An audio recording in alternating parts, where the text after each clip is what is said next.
كميت صنحو كبرات تعزبتي نزعلت زبرنا يو حديث زينا ፍጻመታትን ሒዝና ቀሪብና ሎና ክትከታተሉ እንደዓደምና ፈለማ ገብና እዚ ቻናል ላይክ ሼር ሰብስክራይብ ክትገቡ ይዕድም ሻምቦቆ አፕስ ግሩፕ ንትምህርቲ ኤርትራ ብዲጂታላዊ መተግበሪታት ንምምዕባል ይሰርሕ ከም ዘሎ ተገሊጹ ሻምቦቆ አፕስ ግሩፕ 9 ቋንቋታት ኤርትራ ዘጠቃልልን ምስ ሃገራዊ ስርዓተ ትምህርቲ ዝተኣሳሰረን መምሃሪ መተግበሪታትን ብምድላው ኣብ ትምህርቲ ዲጂታላዊ መድረኽ ይፈጥር ከም ዘሎ ተገሊጹ ኣብ ቴክኖሎጂ ዝነጥፍ ዘሎ ሻምቦቆ አፕስ ግሩፕ ንኹሎም 9 ብሄራት ቋንቋታት ኤርትራ መሰረት ዝገበረ ዲጂታላዊ መምሃሪ መሳርሕታት ንምፍጣር ሰፊሕ መደባት ሒዙ ይንቀሳቐስ ከም ዘሎ ኣፍሊጡ እቲ ጉጅለ ብዝገበሮ መጽናዕቲ ምስ ሃገራዊ ስርዓት ትምህርቲ ዝተኣሳሰሩ ብናይ ኤርትራ ቋንቋታት ዝተዳለዉ መተግበሪታት ወይ ቪድዮታት ከም ዘለው ብምግንዛብ ነዚ ንምምላእ ስርሑ ብቋንቋ ትግርኛ ጀሚሩ ይርከብ ኣብ ቀረባ ግዜ ድማ ናብ ኩሎም ቋንቋታት ኤርትራ ክሰፍሕ እዩ ቀንዲ ትኹረት እቲ ምህዞ ንተምሃሮ ኣጸጋሚ ዝኾኑ ናይ ሒሳብ ትምህርቲ ብመልክዕ ጸወታ ብቐሊሉ ዝርድእሉ ኣገባብ ይዳሎ ከም ዘሎን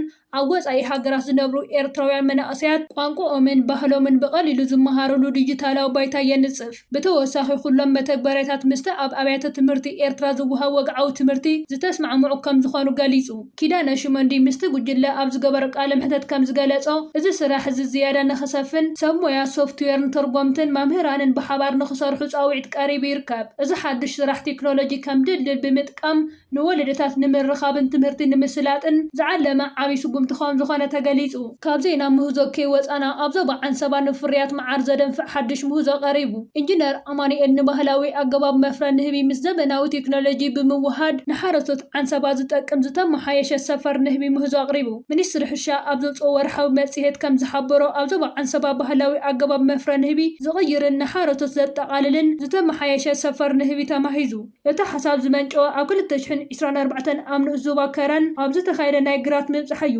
ሰሞያ ሚኒስትሪ ሕርሻ ሓረስቶት ነቲ ልሙድ ባህላዊ ሰፈር ንህቢ ንምምሕዳር ዘጋጥሞም ዝነበረ ጸገማት ብምግንዛብ ኢንጂነር ኣማኒኤል ነዚ ሓዱሽ ንድፊ ክፈጥር ተደሪኹ እዚ ምህዞ እዚ መጀመርታ ኣብ ዞባ ዓንሰባ ኣብ ዝተኻየደ ናይ ምህዞን ቴክኖሎጂ ውድድር ቀሪቡ ዓብዪ ኣቓልቦ ረኺቡ እዩ ምስ ኣማዕበልቲ ኣካላት ብምትሕብባር ኣብ ዝተዳለወ ዞባዊ ምርኢት ቀሪቡ ንብዙሓት ተዓዘብቲ ስሒቡ ከም ዝነበረ ተገሊጹ ኢንጂነር ኣማኒኤል ንዓወት እዚ ስራሕ ሚኒስትሪ ሕርሻ ሰሞያ ሕርሻን ከባቢ ትካላትን ንዝገበሩ ናይ ሞያ ደገፍ ኣመስጊኑ እቲ ዝተመሃዘ ሰፈር ንህቢ ንተጠቀምቲ ሓረስቶት ዝለዓለ ናዕዳ ይረክብ ኣሎ ቀንዲ ምኽንያቱ ድማ ንምጽጋንን ንምምሕዳርን ንሓረስቶት ዘየጸግም ብምዃንን ባህላዊ ፍልጠትን ዘመናዊ ሜላን ዝተዋሃደ ብምዃንን እዩ በዚ ምኽንያት ብዙሓት ሓረስቶት ብዛዕባ ኣሰራርሑን ኣጠቓቕምኡን ዓብዪ ተገዳስነት የርእዩ ምህላዎም ተገሊጹ ኣብ ልዕሊ ሓደ ኤርትራዊ ኣብ ዓዲ እንግሊዝ ዘጋጠመ ዓሌታዊ መጥቃዕቲ ብ18 መስከረም 2024 ኣብ ዓዲ እንግሊዝ ኣብ ልዕሊ ሓደ ኤርትራዊ መንእሰይ ተፈጸመ ዘሕዝን ዓሌታዊ መጥቃዕቲ ድሕሪ 2 ዓመታት ዝወሰደ መስርሕ ፍርዲ ናይ መወዳእታ ውሳነ ተዋሂብዎ እቲ ሓደጋ ዘጋጠመ እቲ ኤርትራዊ መንእሰይ ብሕጋዊ መንገዲ ናይ ምግቢ መብጽሒ ወይ ድማ ደሊቨሪ እናሰርሐ ብብሽክለትኡ ኣብ ጽርግያ እናተጓዓዘ ከለ እዩ ኣብቲ እዋን ወዲ 18 ዓመት ዝነበረ ሕጂ ወዲ 20 ዓመት ሃሪሰን ኣይንስበሪ ዝተባሃለ እንግሊዛዊ ነቲ ኤርትራዊ መንእሰይ ብእግሩ ደፊኡ ካብ ብሽክለትኡ ከም ዝወድቕ ገይርዎ በቲ ዝበጽሖ ሃንደበታዊ መጥቃዕቲ ድማ እቲ ኤርትራዊ ኣብ ብርኩን ኣብ ኣፍ ልቡን ኣእዳውን ማህሰይት ክበጽሖ ከሎ እቲ መሳርሒ ስርሑ ዝነበረ ብሽክለቱ እውን ናይ 270 ፓውንድ ዕድወት በጽሕዎ እዩ እቲ መጥቃዕቲ ዝፈጸመ ሃሪሰን ኣይንስበሪ ነቲ ፍጻመ ብቪድዮ ቀሪጹ ንዓዕርኹ ኣብ ዝሰደዶ መልእኽቲ ሎሚ ሓደ ካብቶም ጸለምቲ ረኺበ ዝገበርክዎ ኩሩዕ ብየ ብምባል ዓሌታዊ ጽልዋ ገይሩ ነይሩ ፖሊስ ነዚ ቪድዮን መልእኽታትን ከም መረዳእታ ብምጥቃም ኣብ ትሕቲ ቀይዲ እትይዎ ቤት ፍርዲ ዓዲ እንግሊዝ ኣብ ዝሃቦ ናይ መወዳእታ ውሳነ ድማ እቲ መጥቃዕቲ ዝፈጸመ ውልቀ ሰብ በደሉ ብምእማኑ ን12 ኣዋርሕ ዝጸንሐ ናይ ሰናይ ባህሪ መጠንቀቕታ ተዋሂብዎ ን200 ሰዓታት ብነፃ ማሕበራዊ ኣገልግሎት ክሰርሕን ን12 ኣዋርሕ ፍቓድ መንግስቲ መኪኑ ክሕደግን ነቲ ዝተበደለ ኤርትራዊ መንእሰይ ድማ 1000 ፓውንድ ናይ ካሕሳ ክፍሊት ክኽፈል ተፈሪድዎ ኣሎ እዚ ፍጻመ እዚ ኣብ ወጻኢ ሃገራት ዝነብሩ ዜጋታትና ዘጋጥሞም ዘሎ ዓሌታዊ ቡድሆታትን መጥቃዕትታትን ዘርኢ ሓደ ካብቶም ዘሕዝኑ ፍጻመታት ኮይኑ ይርከብ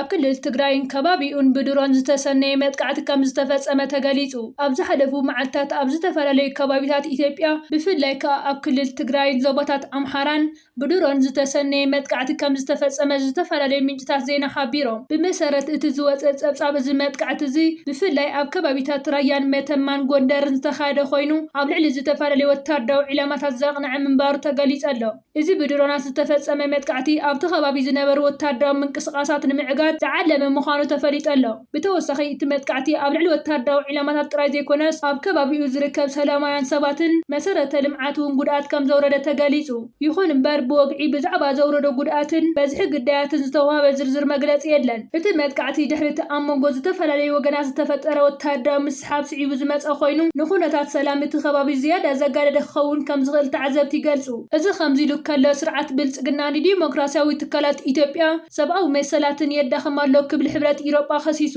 እቲ ስርዓት ስልጣን ንምድልዳል ዝገብሮ ዘሎ ጻዕሪ ምስ ብሄራዊ ወጥረን ዕጥቃዊ ናዕብን ተደሚሩ ንዲሞክራሲያዊ ትካላት ኣዳኺሙን ሰብኣዊ መሰላት ኣመሻኺኑን እዩ ብምባል ጸብጻብ ሰብኣዊ መሰላት ሕብረት ኢሮጳ ኣፍሊጡ እቲ ጸብጻብ ኣብ ክልላት ትግራይ ኣምሓራን ዓፋርን ንኽልተ ዓመታት ዘጋጠመ ዓናዊ ኩናት ከምኡ እውን ቀጻሊ ዕጥቃዊ ግጭታትን ዘይምርግኣን ዘስዕቦ ዘይፍታሕ ሳዕቤን ዘጉልሕ እዩ ብፍላይ ኣብ ክልላት ኣምሓራን ኦሮምያን ሰፊሕ ውግእ ይቕጽል ኣሎ ኣብ ዓፋርን ካልኦት ከባቢታትን ድማ ስጋት ጸጥታ ይቕጽል ኣሎ ብተወሳኺ ኣብ ምፍታሕ ኣጽዋር መሰጋገሪ ፍትሕን ተሓታትነትን ዝረአ ዘሎ ምዕባለታት ነባሪ ሰላም ንምርጋጽ ዝግበር ጻዕርታት ከም ዘቀናጸቦ ይሕብር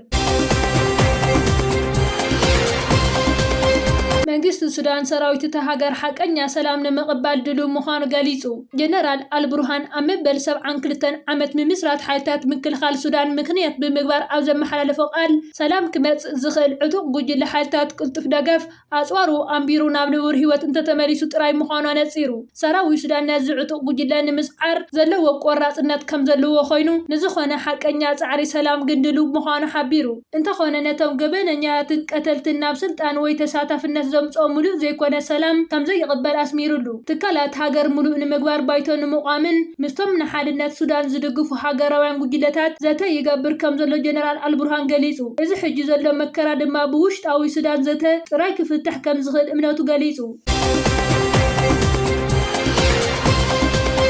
بسعود عرب زدقف منجستي يمن عبلعلو حوتي مدقع تفاسيمو حوتي عبلعلي منجستي زحازو كتما ماريب سلسة باليسيك مسايلات دحرين متوكاسو عبلعلي منبري بوتاتات كبير عنوات كم زبصحة الجزيرة بعسة حمشة نحاس حابيرو حوتي أما جمرتا ورحي نحاسة عبلعلي منجستي زقوطة صارو كبابتات مدقع تخاكايد كم زجمرة زكاريو حوتي دعلي عسران حمشة مسايلاتنا ودب ماكا بمونجافو 4 سبات مويتهم نقداو سرحيت التودب كوكوارت غيرو يركب حوتي أبتقى تقول في مصاب باب المندب نزر كبابوتات نداري سعود عربن مراخبن ون علما غير الله ودب حبرات هاجرات أبي من دحرتي أبكل تشن إسلام كتن تخايد عرقي زلع على حدقة سفيح جتن كيف ترسقاتو قاليسو